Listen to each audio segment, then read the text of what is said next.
Next up on the Cosmic News Network, First Contact with Joshua Pert. Good morning, Earthlings. Good. How you doing today? Good. How you doing today? Welcome to First Contact Radio. Welcome to First Contact Radio. To talk about all these things I'm talking about is because in life, everything is energy. Every single thing that's out there. Yo, it's First Contact with Joshua Poet. He's the man on the mic, just in case you didn't know it. Covering news from all around the globe, from the weather and space to UFOs. He'll talk politics and make you open your eyes. Conspiracy theories and government lies. He'll dig it all up and try to find the proof. Cause it's time to demand the truth. It's time. First Contact Radio. We have time to demand the truth. It's time. First Contact Radio. We It's have time arrived. to demand the truth. It's time. First Contact Radio. It's time to demand First the Contact truth. Radio. We have arrived. First Contact Radio. Good morning, Earthlings. How you doing? We made it to the end of a month. We made it to the end of a week, and now we have begun another month. August 2004. Boy, this year is just moving right along. I know I say that a lot, but it certainly seems like it is. So what we have today, this is truly the time of Leo, August. So we're in the sun sign of Leo. Just to refresh, we have all these lights in the sky that are planets and stars. And these planets and stars are all reflectors of energy. We are receivers of energy, and we're also reflectors of energy as well. And as we move through life, we are affected by all of the energies that bounce all around us. Astrology is a system that says that the planets and the stars all have a certain effect upon us because they reflect different types and different ways energy move, and we're affected by that. So when you have all of the different planets and each one has a different property or idea that comes off of it when that energy is expressed, combine all those together, those all make up what a person's personality is all about. At the time you were born, at the exact moment you were born, the planets and the stars were in a particular alignment. If you think of that just simply as an energy recipe for who you are, that helps you to understand a little bit more about who you are. And as one spends time studying astrology, what you find out is it's a study that deals with psychology more than anything else. You start to see patterns, behavioral patterns that people use and follow on a regular basis. You start to see more of a psychological happening taking place, and it helps you to understand a little bit more about the human being. Okay, so that's astrology. So with all of that, we're looking at the sun sign and the moon sign, which represent our conscious mind and our unconscious mind. The sun is the conscious mind. The conscious mind is what we think about. The unconscious mind or subconscious mind means under the surface. It's the conscious mind, but it's not outwardly thinking, it's inward. So you've got the inner thoughts and the outer thoughts. Ideally, we want to bridge them together. But we look at these examples of astrology to see that there are different ways in which they express themselves.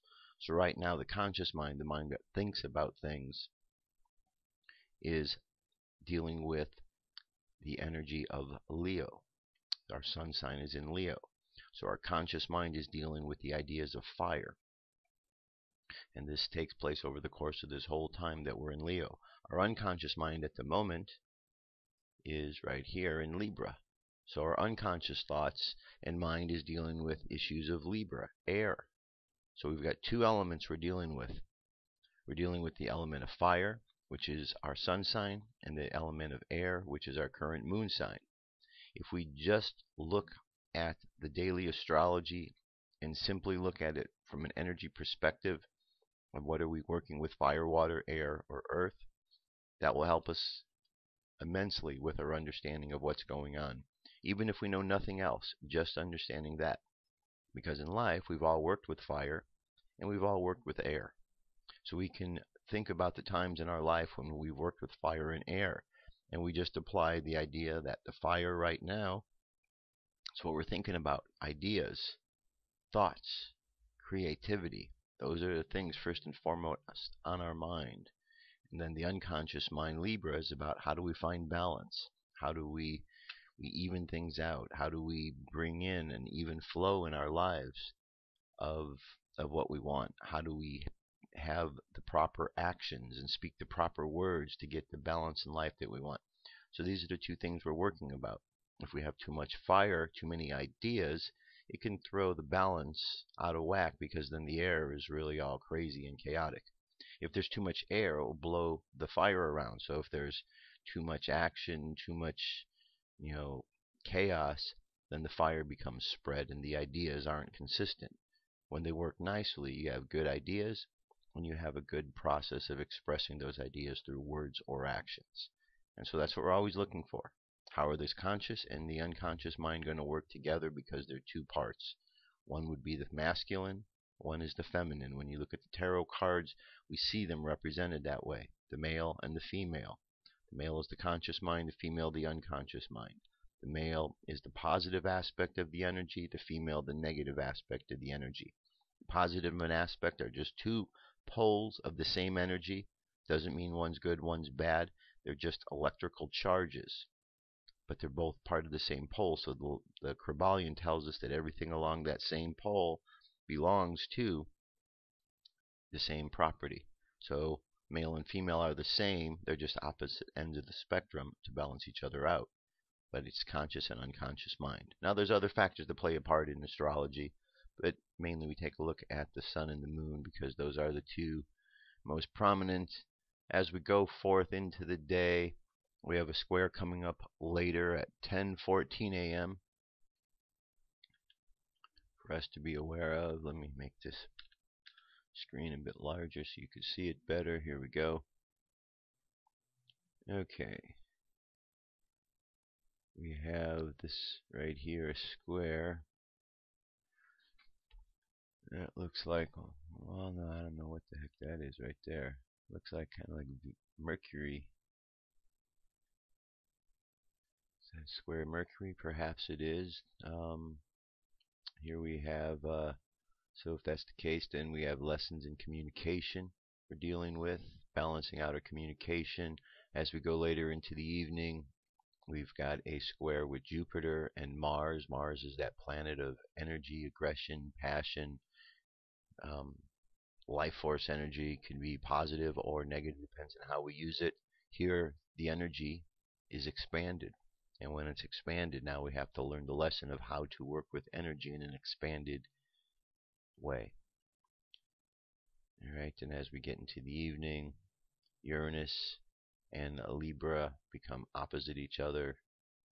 So there's a good balancing, unexpected changes, along with karmic balance. And then later this evening, we have a square between, looks like Venus and the moon sign. So our imagination, our love, is getting balanced out with our words and actions, our karma. So maybe some karmic issues dealing with. Whenever Libra's around, there's the possibility we're dealing with karmic issues, things from the past that need to be balanced out. Numerology for today is number 7, so let me show you how we arrived at that. I bet you got the same thing. Okay, remember we got to change that first number here, so we have 8, 1, 2014. So we've got a 16. 1 plus 6 equals 7. So through the process of theosophic subtraction, we've come to the number 7. 7 is the number of victory. 7 is the number of the chariot. We know all about the 7. Okay, we've been dealing with it quite often. We can see the chariot right here, number 7. Our sun sign, Leo. Our moon sign, Libra. Alright, today let's take a look at, because we're getting ready to move into the next moon sign tomorrow, which is going to go from Libra to Scorpio. So let's take a look at Scorpio. We haven't really looked at Scorpio all that much. Here it is represented by the tarot card of Death. Alright, so we'll get a good look at this. death. All right. Hebrew letter Nun means fish. Now in the Bible, remember Joshua, son of Nun? Okay, there's something to be learned from there, a secret within that. So the Bible is definitely written in symbology and uses different representations to mean other things. So, all right, behind the fearsome and forbidding aspect of this key lies a world of inspired meaning. In the first place, the scene is not sunset, as you might suppose, but sunrise. The card does not represent the end, but really the real meaning of death, which is change, motion, transformation. Death is but the gateway to a larger life in reality. It is the power represented by this key that transforms our consciousness and releases it from the trammels and limitations that now hamper its free expression. The significance of this key is profound when you realize that all of our knowledge of life rests upon its continual motion and change, disintegration, and release of energy. The skeleton is the conventional figure of death. His scythe is of steel, referring to the planet Mars. It is crescent-shaped, indicating a relation between this card and key 2, which is the High Priestess. The handle is shaped like a letter T, which stands for Ta, which is the last of the tarot cards, the last Hebrew letter on the card of the world. The 3 hands, 2 active and 1 passive, represent works. The severed foot refers to the end of the Piscean age, as the rising sun does to the beginning of the Aquarian age. The man's head symbolizes wisdom and the woman's understanding. The white rose is the same as that carried by the Fool in key 0, which is all about purity. Purity of thought and idea. Okay, now this number here of this is 13. 13 is very significant. I like to think in here it is 13 after 8 right now. I like to look at 13 as being a number that the secrets of the universe are behind. Because if we look at all of the systems that are out there, 13 is something very mysterious. In the Mayan calendar, we have 13 moon signs that occurred during the course of a year. We have the zodiac, which is 12 signs, and in the middle we have the 13th position. So everything revolves around the middle position. If we expand that outward to the story of Jesus and the 12 apostles, we have 12 apostles revolving around Jesus, who was the Son of God. So therefore we have 13. On and on and on. We're told 13 is superstitious. We're not supposed to look at it, but perhaps that's because all of the secrets are hidden behind 13. If you take the 13 and you add the 1 plus the 3 together, you got number 4, which is the number of order. It's the number of the emperor. So the secret behind death and this idea here of 13 is it really is a system of order. But it's hidden in a way that most aren't going to look at it because they don't want to look past the original symbology. But as you heard, the different things like the head and the feet and hands, they all have meaning different than what one might think when they originally look at them. Alright, so there you go. That's the tarot card of death. And it's coming up as our moon sign. Here it is right here. It'll be the moon sign we're moving into over the course of the weekend. Current moon phase is 27% of the way full, making its way up to the full moon. Our sky tonight is going to look like this. Little moon right here, Spica off to the left. Says, as dusk this evening, the moon forms the lower right end of a very long, curving line of celestial objects. Counting to the moon's upper left, there are Spica, Mars, and Saturn as shown here. Today is Lammas Day, or Lugnasda, one of the 4 traditional cross-quarter day midway between the solstices and the equinoxes. More or less the actual midpoint between the June solstice and the September equinox this year comes at 2:40 a.m. August 7th. That will be the exact midpoint of the astronomical summer. Okay, so that's coming up in 7 days. Mayan Oracle, we're at the 2-tone day, which is the 2nd day of this new wave spell. Theme timelessness. So at the magnetic tone, the first tone, timelessness, we attracted to ourselves the idea of timelessness. Now we're going to take and we're going to challenge ourselves with what is the vision of that timelessness.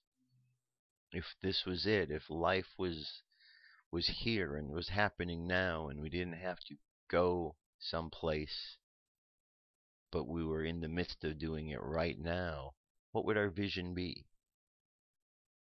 How would we live our life? I think that's a very good question for all of us to look at, because we're always so busy rushing from here to there and everywhere. So today says, what's the vision? And the guide says, how are we going to accomplish that vision? And the tone for today is the challenge. So today we're challenged by the timelessness of life to find out what our vision is.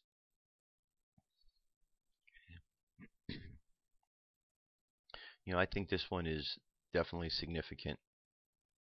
What I see is, as I was saying, every day we live life. We get up, we get going at the beginning of the day, and at the end of the day, we wind down, go to sleep, and we get up the next day, we do it over again. And at times we're asking ourselves, what's the purpose? What is this all about? As if we're moving forward someplace, but we don't always know where we're going because we're being led and driven around by many different forces.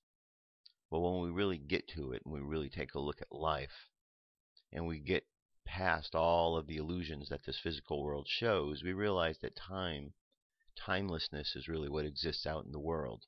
Timelessness exists here, right now on this planet, when we step outside of the realm of looking at time in the way we do.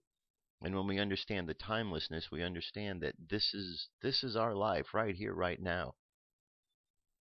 There's no waiting to get life started. Life's already started. Life is happening. So if life is happening right now, what are we doing in life? What are we doing that is our life? You know, not what do we want to do, because what we want to do, to say that implies that we're waiting for something to happen. But life's already happening, so what are we doing with our life? And that's what this really talks to. What are we doing? Let's look at it. Life is timeless. So what's our vision? If we knew that life was timeless and just goes on and on and on, and we just pick whatever we're going to do and have that vision and then accomplishment, what would we do? Okay? That's our challenge for today. The seed is our like-minded energy, planting that seed so it can flower. Our life force energy, the serpent, is our challenge, and a hidden power is that world bridger, life and death. The phrase for today is I polarize in order to create stabilizing mind. I seal the output of vision with the lunar tone of challenge. I am guided by the power of accomplishment. Space weather, our solar wind is 353.8 kilometers per second. Planetary K-index is quiet in the 2 range at the moment. We have the 1 corona hole, but no notices of anything coming our way. M-class flare possibility, now it's up to 40%, so it's gone up 10% from yesterday. X-class still at 5. Geomagnetic storm activity has gone up as well. This was down in the 10 and 15 range, and now we've got 30 up here, 25 down here. So it looks like we are having some activity starting to get ramped up out there in the cosmos. So check the links over the weekend just to see how things have evolved. And on the Jewish calendar, it's the 1st of August, but on the Jewish calendar it's 5 Av. Okay, 5 Av. And the daily thought for today, it says, light forever.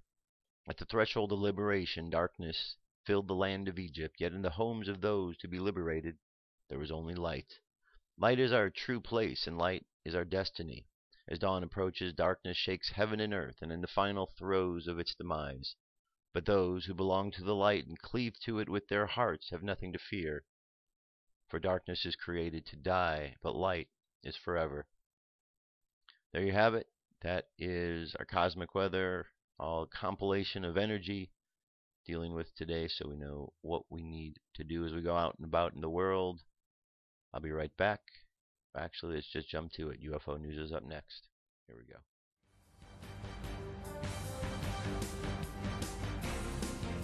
This is the UFO News with Joshua Poet. All right, Dirk. Thank you very much. Today we start off up by the space station. UFOs seen on space station live cam. NASA cuts to blue screen. No. Again? It's as if what, they think people aren't smart enough to catch on? Anyway, there we go. There's our object in question. This UFO was caught this week on ISS and was seen on the live cam. UFOs are seen weekly on these live cams, so if you watch them, you will catch one sooner or later. NASA has never given any explanation for these UFOs near the ISS. I guess if they are guilty of hiding the facts, then they don't want to talk about it any more than they must. Alright, see it out there.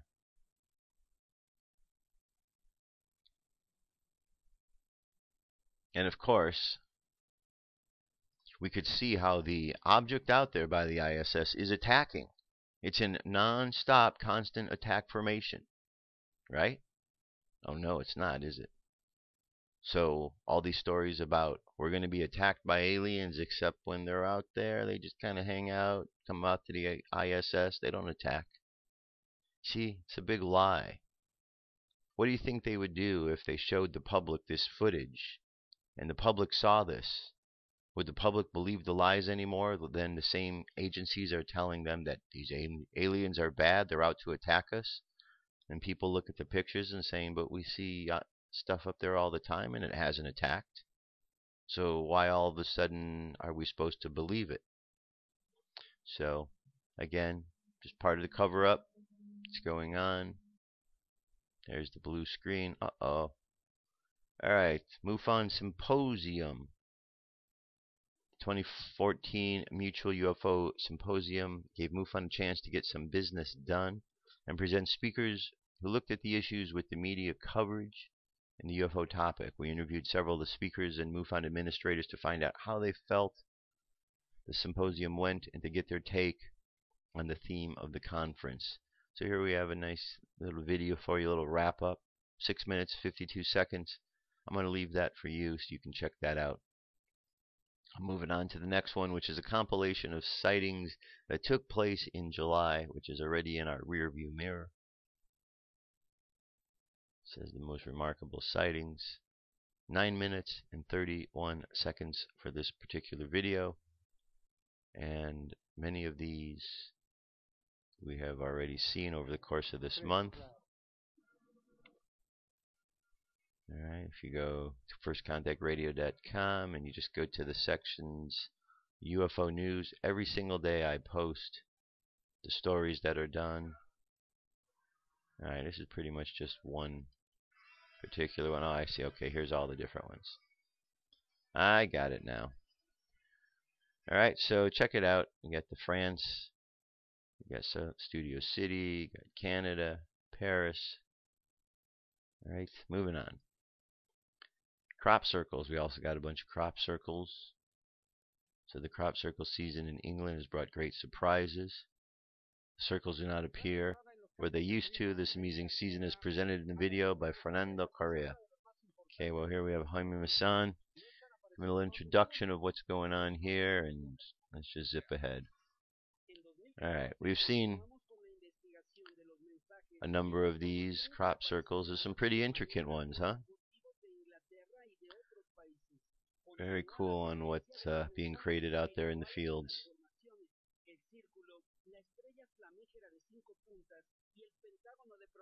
Alright. So check it out. It's a 3-minute, 17-second video. Just kind of goes over every one that was recently seen. Alright, I'm going to move on to the next story. It's about cattle mutilations. And this one is reported to MUFON, Missouri.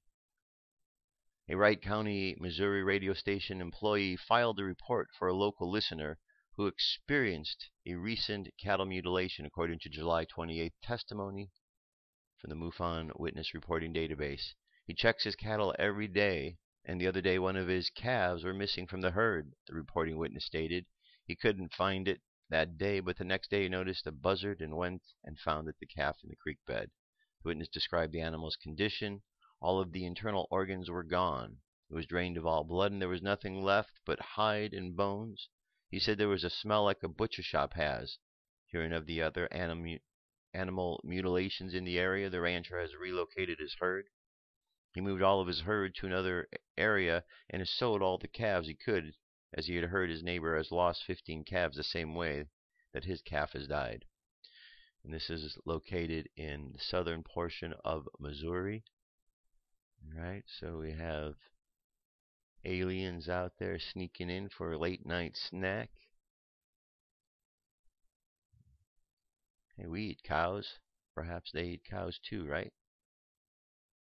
Alright, and last but not least, UFO video. Disney's alien encounters say UFOs are real.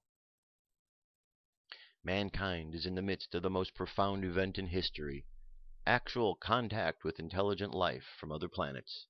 For nearly 50 years, officials have been documenting routine alien encounters here on Earth, and thousands of people have seen or experienced this alien presence. Yet many others still refuse to acknowledge the obvious evidence all around them. From beyond the boundaries of our perception, intelligent beings are beckoning mankind to join this galactic community. And this comes from Walt Disney television special UFO video documentary titled Alien Encounters. Very interesting. In March 1995, Walt Disney Television aired a most intriguing one-hour television special on UFOs titled Alien Encounters from New Tomorrowland. This highly unusual UFO video special presents UFOs and alien visitation to our planet as a matter of fact. Through the film's existence as acknowledged by a respected website of the Internet Movie Database, you will not find it available anywhere for purchase. Those who track this incredible production state that it was shown only once, and with no advance notice on stations in only 5 U.S. cities. Thanks to a viewer who was able to roll the VCR and capture it, we have a record of the startling statements it contained. Watch this fascinating 45-minute program at the links below. Alright, so there you go. Again, information, clues sometimes are right there in plain sight. You find out that those who are covering things up actually know what's going on. It's kind of silly, isn't it, that you have individuals who don't think others are big enough to be able to handle the information, so they hide it, as if those hiding it have any better ability to handle it. It's crazy, crazy, crazy. Alright, there you go. That's UFO news. I'm going to jump away just for a moment or just a couple moments, and I'll be right back. Stay tuned. Come into our circle, Great Spirit. Fill our souls with peace.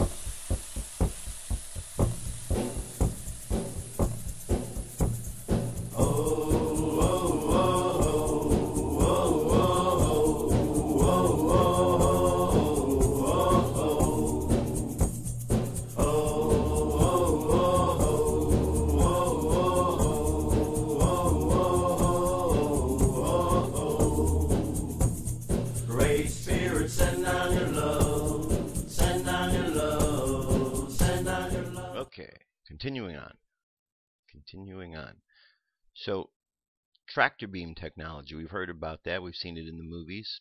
Well, here is a story about tractor beam technology in the real world. An advance in tractor beam technology by Laura Parker. The term tractor beam is thought to have made its first appearance in Space Hounds of IPC, a science novel by Edward E. Smith, published in 1947. Smith, whose work has been cited as an influence by the likes of Arthur C. Clarke, George Lucas, and J. Michael Straczynski, the creator who worked on the show Babylon 5, worked as the chief chemist for Michigan Flour Mill.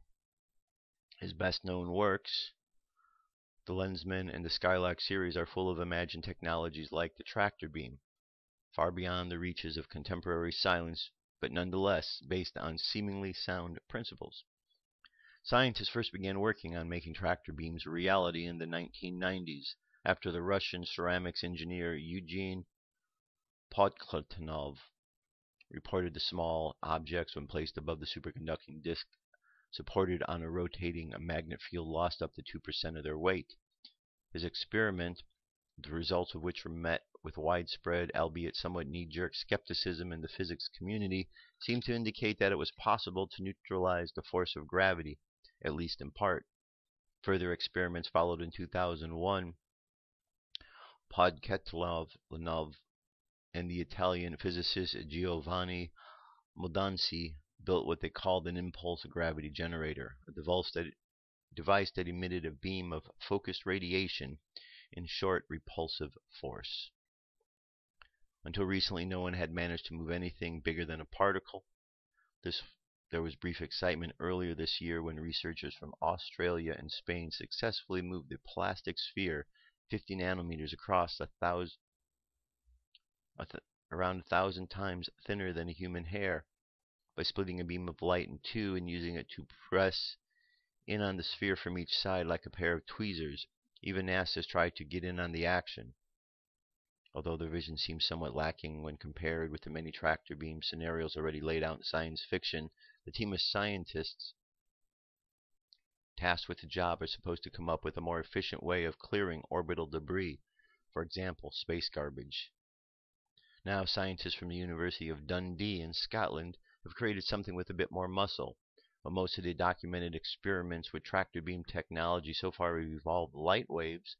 The team from Dundee used sound waves to manipulate a half-inch triangular prism made of metal and rubber, successfully pulling the target towards the source of the acoustic beam. Half an inch may not sound like much, but it's a vast improvement on 50 nanometers. The experiment was part of a larger project across 4 UK universities: Bristol, Southampton, Glasgow, and Dundee. It took 9 months to complete. The results have been published in physical review letters. The Dundee tractor beam is not entirely dissimilar from those in Star Wars and Star Trek, in that it draws an object toward it without making physical contact. The device works by taking advantage of the acoustic wave's natural push effect called radiation pressure. Photons also exert radiation pressure, which is part of the reason comet tails always point away from the sun. What the Dundee team was able to demonstrate was an example of negative radiation pressure, otherwise known as pool. According to Christine de Moore, a senior research fellow at the Institute for Medical Science and Technology at Dundee and a co-author of the paper, one of the team's main reasons for staging the experiment was to show how easily it could be done. It's a relatively simple concept, but it's just obscured by complex math. By shaping a beam of energy so that it goes around an object in some way, hitting in the back, it's possible to then pull the object instead of push it. Alright, we got more to the article. I'm going to leave that for you.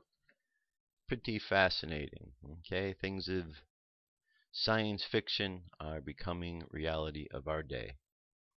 Who would have thought, right? I think there's a lot of those who thought that stuff like this would happen. Alright, today's Friday. You know what I like to talk about at this time of the day on Fridays? Jesus. That's right. JC, Jesus Christ. See, I believe that I've thought long and hard about what Jesus' mission has been, how he came to save, and what that really means. Because we look at the world and we see a world of craziness still going on, and we say, are we really a world that's been saved? Because if we are saved, then why all this craziness? I believe that Jesus came to show us an example of how that we could save each other, how we save ourselves. Because if he's the only one out there doing the work, well, he's going to be pretty busy. But if Jesus had a lot of helpers, that would make the job so much easier. So if Jesus gave the example, which is what he did, how we live, how we work with his energy, now there's a lot more beings around who are able to all work together in a different way. And henceforth, we become saved because we've learned, we've risen above a situation. And that is the greatest gift that I think that we got from Jesus, that example of how we live and how we don't have to be stuck in this world, in all of this muck that we're in. I know a lot of people overlook the fact that Jesus was a rebel. He went in, he flipped over the tables of the money changers. He stood up against the Pharisees. If Jesus was around today, we'd be considering him a conspiracy theorist because of his views. The churches don't really tell you this because they want you to remain meek. They don't want you to stand up and think. Because Jesus was someone who thought for himself. Jesus was someone who really stood up in a much more independent way. And so we really need to find our strength in understanding what Jesus was about. And I believe that we really need to find a way to listen to the words that were spoken and take them to heart, so that Jesus isn't out there all by himself doing all this work, that he actually has all of us working alongside of him. It'll make everything much easier. I mean, imagine, put yourself in Jesus' shoes. What would you do if every single day millions of people were saying, help me, help me, help me, do this for me, do this for me? At a certain point in time, you'd be overwhelmed. And so at some point you might say, you know what, maybe I'll help everybody out. Let me show everybody how to do this. And so if everybody learns how to do the process, then things change. And so I think we need to look at it that way. We need to participate in the process of working alongside Jesus and understand that that's what his words are about, encouraging us to stand, to be strong, not to be caught up in all the nonsense of this world. Because when all is said and done, it is just a lot of nonsense in the physical world. The moment we're able to step outside the box and look at it from another perspective, we certainly find that out. So here's a site that I found. It says whojesus-really.com. Okay? whoisjesus-really.com. And I thought this was a cool little site. It has some nice basic explanation, so I wanted to bring this one up here. As you can see, it is in many different languages, so you're not limited. It says, who is Jesus Christ? Is Yeshua, Hebrew for Jesus, really the promised Messiah of Israel? Hebrew for Christ of the Old Testament? Is Jesus Christ truly the Son of God? Literally God himself, the divine living within human flesh? Or Jesus Christ claims that of a liar or a lunatic? Or is he really the Lord of the universe? You may want to take a tour of some of the major highlights of Jesus' life, or you may just want to review what people were saying before Christ was born. Of course, you may want to check out Jesus' claims about himself. Some may be interested in learning about the muscle Jesus exercised and the miracles he performed. Knowledgeable people will agree that Jesus has made quite an impact in the world. You may even come to learn that Yeshua is indeed the promised Messiah of the Old Testament. If you prefer, you can take time to further investigate Jesus Christ's claims in the New Testament. But after all is said and done, the key question for you is, what does all this information about Jesus Christ have to do with my life? Or you may have other questions. The following describes how you can begin a personal relationship with Jesus Christ today. Experience forgiveness for your sins, receive eternal life, and gain a new perspective or a new purpose for living. Right here, this thing right here, this sentence, where is it? The following describes how you can begin a personal relationship with Jesus Christ today. Just like to speak to that because not too long ago we heard the Pope and the Vatican come out with a statement that it is dangerous for people to believe they can have a personal relationship with Jesus Christ. The Pope's wrong. Pope is absolutely wrong in this regard, because we're supposed to have a personal relationship. We're supposed to understand what it is that this message was about. Jesus didn't come to hide in a cave and to remain private. He came to teach, to show, to help. Therefore, having a relationship with Jesus allows his purpose to be fulfilled, because that is what it's all about. It's about having that personal relationship. Otherwise, the only other way to look at it is the church wants you to go through them. Why would you want to do that? Why would you want to go through an organization that has had so many problems when it comes to the physical world and physical issues? Why would we want to listen to what they're about? Why would we want to go through an intermediary when you can go right to the source? So, this is how we learn to have a personal relationship. Just as there are physical laws that govern the physical universe, so are there spiritual laws which govern your relationship with God. God loves you and offers a wonderful plan for your life. God's love. These are all some good examples from the Bible, good phrases and stuff. God so loved the world that he gave his one and only Son, that whoever believes in him shall not perish but have eternal life. God's plan. Christ speaking, I came that they might have life, that they might have it abundantly, that it might be full and meaningful. Why is it that most people are not experiencing the abundant life? Because man is sinful and separated from God, therefore he cannot know and experience God's love and plan for his life. Now, we can just look at this and not really understand what it's all about, but basically, it's a whole fancy way. Sinfulness, if you take the word sin and you think of it as missing the target. So why is man not experiencing all of these things? Because just missing the target, that's all. The universe is a mental construct. We've learned that. Because it's mental, when we think about things, we can create things. There isn't a thing in the universe that we don't have access to. Every single resource in the universe is available to us. It can't be any other way. That's exactly how it works. The only reason we don't get the things in our life is because we doubt that we can have them. So therefore, instead of attracting them to our life, we actually push them away. We're missing the mark at those moments of time. We're separated from the power of life. When we are connected, we understand that everything is available. When we are separated, first of all, we're in a state of an illusion because there's no way to be separated from the life force energy. So the first idea that one thinks they're separated means you're caught up in an illusionary mindset. Once you're in that mindset and you feel separated, then it's hard to even work because you're not even working with the energies in the right way. You don't have a connection to them because you've disconnected. That's what this is all about, all right? So man is sinful, man becomes separated. Now, he died in our place. God demonstrates his own love towards us in that while we were sinners, Christ died for us. And he rose from the dead to show this lesson that we experience life over death, that life is about life. Death is just an illusion. It says we must individually receive Jesus Christ as Savior and Lord, then we can know and experience God's love and plans for our life.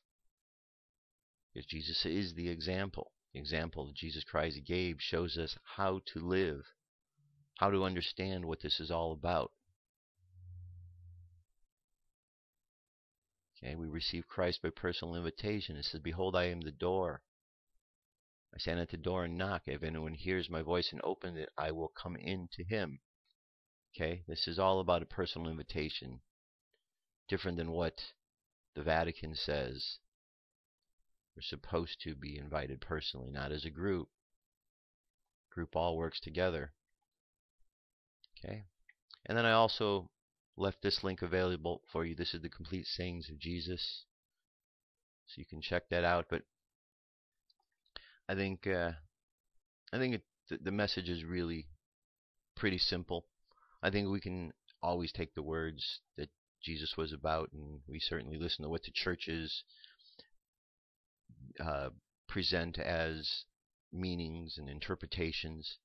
And I think when we really look at it, there was a very basic, simple message that was there, just about love.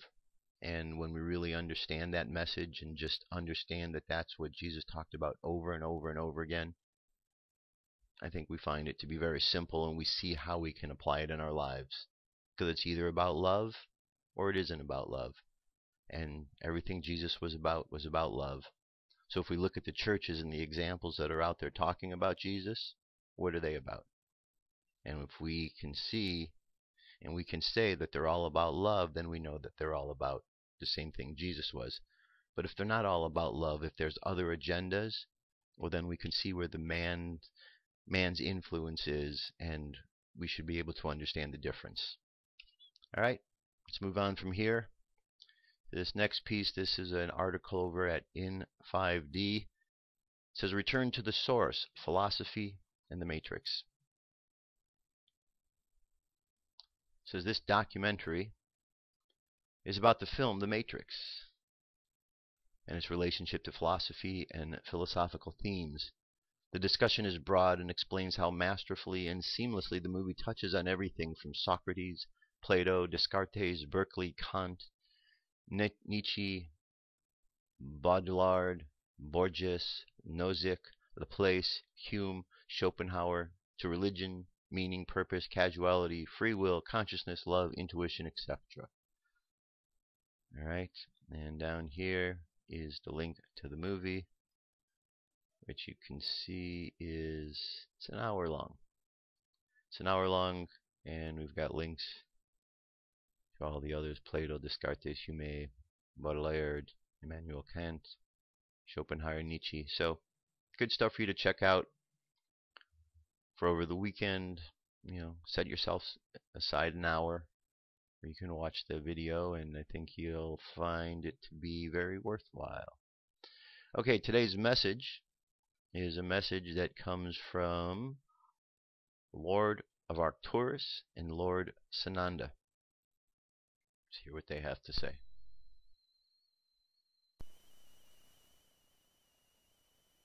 Message from Lord of Arcturus. Channeled by Sandy McGonigal, July 30th through August 24th, 2014. Lord of Arcturus. To all the awakening star seeds, and you know who you are. The stars in the skies have fascinated you since the very first time you looked at the night sky. Probably one of the very first constellations you learned to identify was the Big Dipper, known to astrologers as Ursa Major. The Arcturian planetary system is located in the Boötes constellation directly below the curved arch handle of the Big Dipper and appears as a very bright star, seen very easily on clear evenings. Many of you awakening star seeds have been drawn to activities that involve helping nature and the earth to be a wonderful place to live. You tend to enjoy gardening and being close to the plant kingdom in some respect. In your subconscious mind there is a seed of awakening that has been growing, and it is ready to start to activate the star coding in your DNA matrix of light. Most of the awakening takes place at night during dream time. At the time of the seed star awakening you may find yourself drawn to certain symbols, and sequencing of numbers, or the metaphysical arts of astrology, numerology, and mediumship. There may be times that you become acutely aware of people's energy fields and you recognize the need to remove yourself from all harsh energies. This deep-seated star memory bank is full of amazing resources and ideas to help you create the life you always dreamed of having. A life of peace and happiness, health and wealth. Yes, inside you are the seeds to your galactic life here on Earth. What is meant by this is the full activation of your telepathic abilities to be able to see the Christ ETS, their ships, and have a feeling of remembering your own galactic affiliations without judgment. Becoming a multidimensional being of light does require dropping the heavy stuff in your living environment, objects from the past that you may or not still resonate with. With each object you recycle by gifting away or trading or selling or plain getting rid of will create a space to open up around you. The area you bathe in is particularly important to be free of clutter. Less is more. The ritual of bathing and care of your physical body is truly important, as is the food you eat on a daily basis. Alcohol is also a liquid that can wreak havoc on your light body as it tends to dull your mental ability and distort and make you complacent in your surroundings. Lower dimensional frequencies love to hang around those who take daily doses of alcohol. Planet Earth is a place of free will, so choose whichever path fulfills your heart. Lord of Arcturus. Message from Lord Sananda. During the time of August through September 24th, huge starseed gateways are opening. Throughout the world the Christ ETs are in specific places where the Earth grids are radiating a magnetic field which is calling all star seeds to their respective cities of light. The Pacific Northwest is the new mecca for this. Mount Shasta has been radiating the spokes of light which have carried the Lemurians to each city of light upon the Earth. For those of you who have participated in these City of Light activations, and you know who you are deeply loved and appreciated for this pioneering effort.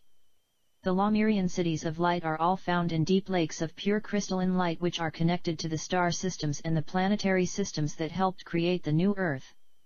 As you listen to your inner guidance from your guides, angels and from Creator Source, you will be able to unlock your personal star journey that your star Akashic record reveals. Look into your star maps in your palms and ask if your city of light is here in the Pacific Northwest or in another area of the Earth where you are most drawn to. Call your guides to help you discover your starseed path of light. Set your star grids and travel there. Be the true love and light that you truly are. Lord Sananda. Channeled by Alright, very good message. Brings us to our meditation for today, so go ahead and close your eyes. Take a deep breath. And exhale. Take another deep breath. Exhale again. And another deep breath. And exhale. And breathe in and out slowly. Another deep breath. And exhale. And with every breath you take, and as you exhale, you feel lighter and lighter. And you imagine yourself, as you continue to breathe, floating. And as you continue to breathe and you float above the earth, but you float above the density of this third dimensional reality. And from your perspective, you look around and you see all that is taking place around you. And from this new perspective, you see how everything is illusionary. And that the further away you are from them, the less real they seem. And that the closer you are, the more real they are. And as we begin to see the difference, we begin to understand that sometimes we take life way too serious. And in those moments of seriousness, we realize that's when we get stuck. For it is by playing with the energies of life that we find ourselves most free and most able to create that which our heart truly desires. So imagine yourself moving back down to the earthly plane, to the third dimensional world, and just imagine yourself moving through, having had the experience of looking at things from another perspective. Now moving through, dancing through life, taking things less serious. And as you go through your day-to-day events and you learn to be less serious, you find yourself having more fun.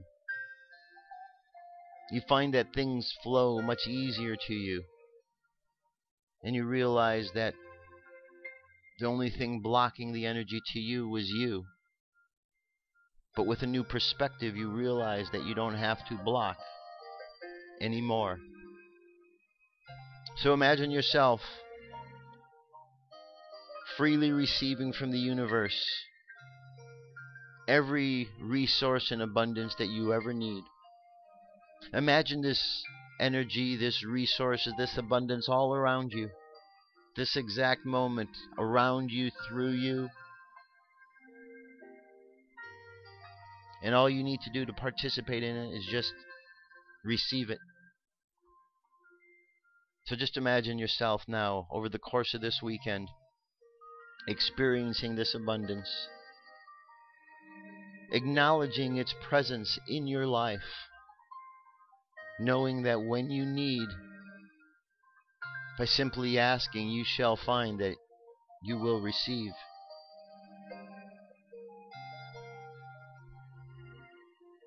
Contemplate the words of this affirmation for today. I am surrounded by love. I am surrounded by love. And just feel yourself surrounded by love. Imagine the color of this love, the heart chakra all around you, green. And let's imagine expanding this energy outward from around ourselves, out to our cities, our state, the country we live in, across the ocean to the other countries, and imagine the whole world bathed in love. And imagine beings from all around the planet sending love out. And as love is being sent out to the planet, just imagine all of our space brothers and sisters smiling, knowing that we are participating in the process of our evolution, and we are helping ourselves along with love.